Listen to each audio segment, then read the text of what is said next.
What would a strengthened Saturn do? Astrologer Aditya Guruji. Some people suggest that it is favorable to have Saturn in exaltation and conclude that children born with an exalted Saturn are lucky. This is completely incorrect, even if Saturn happens to be the lord of the ascendant.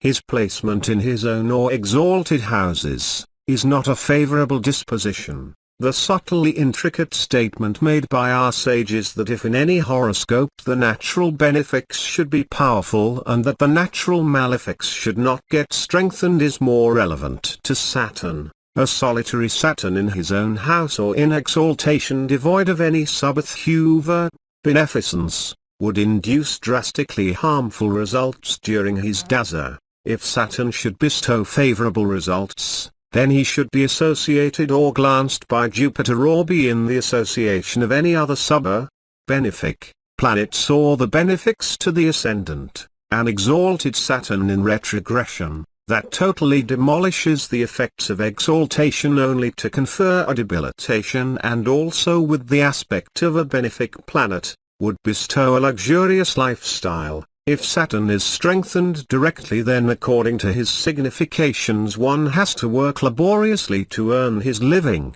When he gets weakened, one would beget a wealthy life that does not require physical exertion, that's all. In a horoscope wherein Saturn is directly powerful, he would bestow his evil significations very strongly during his dasa. He would indirectly benefit the native routing through his evil significations that are deplorable by mankind. At the same time, strengthening of the ascendant Lord Saturn by direct means like occupying own house or exaltation would certainly strengthen the ascendant, but the native would imbibe the qualities of Saturn. The unwanted significations of Saturn could be observed in the native. As Saturn is the significator for all the unwanted things to mankind and bad behavior in particular, his dissociation with any ascendant including the one that he owns is a blessing. If he gets associated with the ascendant or attains exaltation as the lord of the ascendant,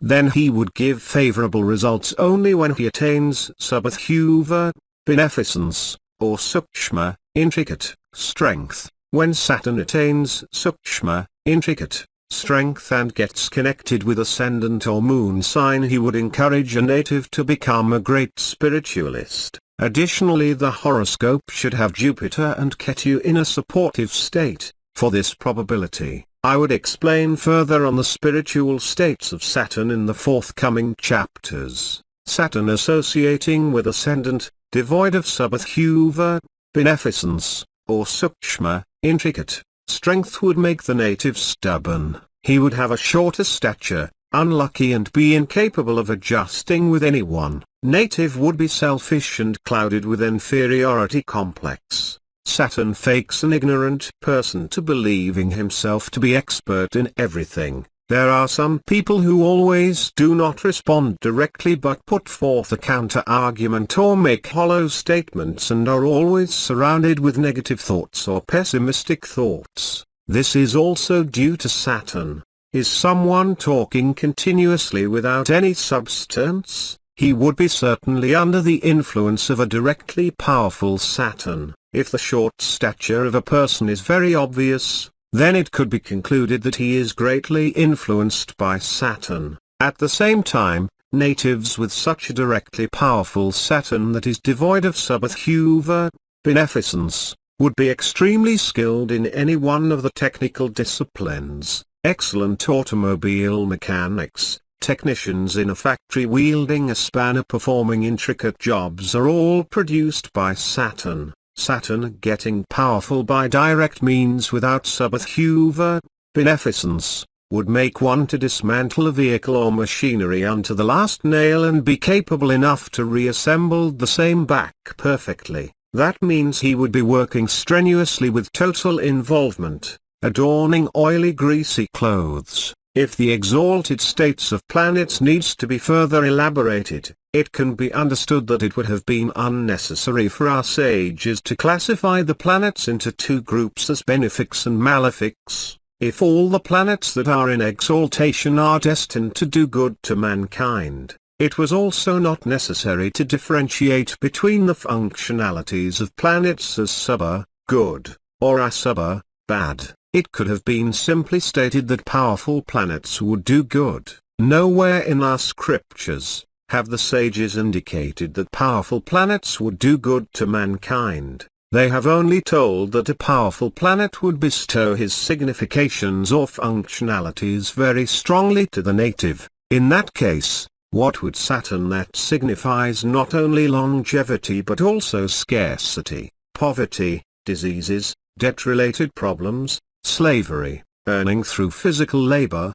physical disability, working in dirty areas, would give when he becomes powerful? Unlike the other benefic planets like Jupiter, Venus, solitary Mercury and waxing Moon, the malefics like Saturn and Mars do not have the ability to give favorable results independently. Saturn is the Raja Yogadipati, principal benefic, to the natives of Taurus and Libra. Amongst these two, he would be a Raja Yogadipati devoid of Bhadakadipathyam, ownership of obstructive house, to the natives of Libra. In such a circumstance too, Saturn attaining exaltation in the ascendant devoid of subadhuva, beneficence, or sukshma, intricate, strength would give negative results only. In the dasu of an exalted Saturn, the native would be leading a simple life with a meager salary, engaged as a mechanic or a technician in an industry or factory dealing with iron. As in majority of the cases, Saturn is expected to only give difficulties. Unlike in the case of any other planet, our sages have restrained us from carrying home the prasat, offerings, from Saturn, and also to not look back while leaving the sanctum, while we bring back home the prasat, offerings, made to all deities, but refrain from bringing the prasat or anything from the temple after worshipping Saturn. Only implies that we should not possess anything associated with Saturn at home. Even now you could have realized that in several ancient temples, in order to avoid the direct vision of Saturn on us, a shield is placed just in front of the sanctum of Saturn. Even today Saturn is worshipped by standing on to one side only. What more, a mother scolds her child out of frustration only by calling his name. In reality, never in our holy scriptures has it ever been indicated to seek anything from Saturn by worshipping him. For example, what would you seek while worshipping Jupiter? Give me progenies. Give me a lot of wealth could be amounts. As he is in possession of these, he would also be able to give them to you. To Venus one could ask, give me good wife. Give me house. Give me luxurious life. He would give. To Mercury we could ask, give me intellect. From Moon we could seek, give me a strong will.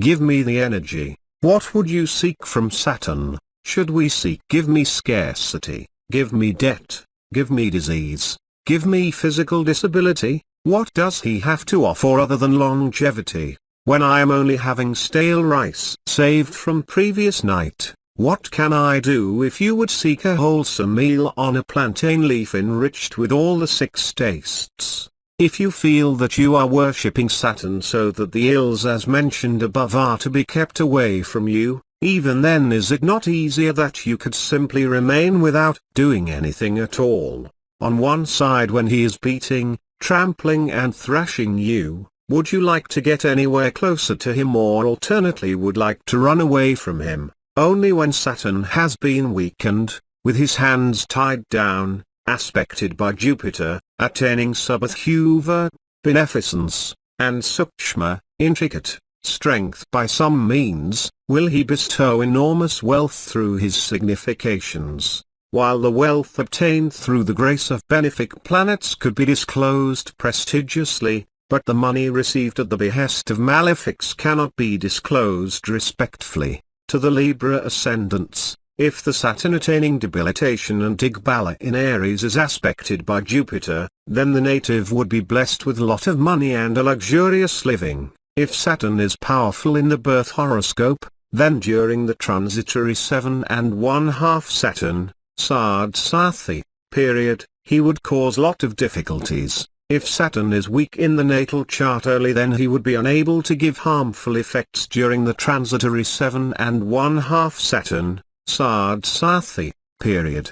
With the decreasing strength of Saturn in the horoscope, the lifestyle of the native would be proportionally getting elevated. When he is totally devoid of any strength and attains sukshma, intricate, strength, then the native would be blessed with an extraordinary luxurious life. I have explained this earlier by citing the example of the horoscope of a very wealthy person in my article on Papa Granulepazudhu Palansem. When would the malefic planets give beneficial results? In none of the horoscopes having Raja Yoga would Saturn be powerful. If he is in exaltation, then he would have attained retrogression with a net result of being in a debilitated state, or he would have attained Subhathuva, beneficence, or Sukshma, intricate, strength by some means. This is certain.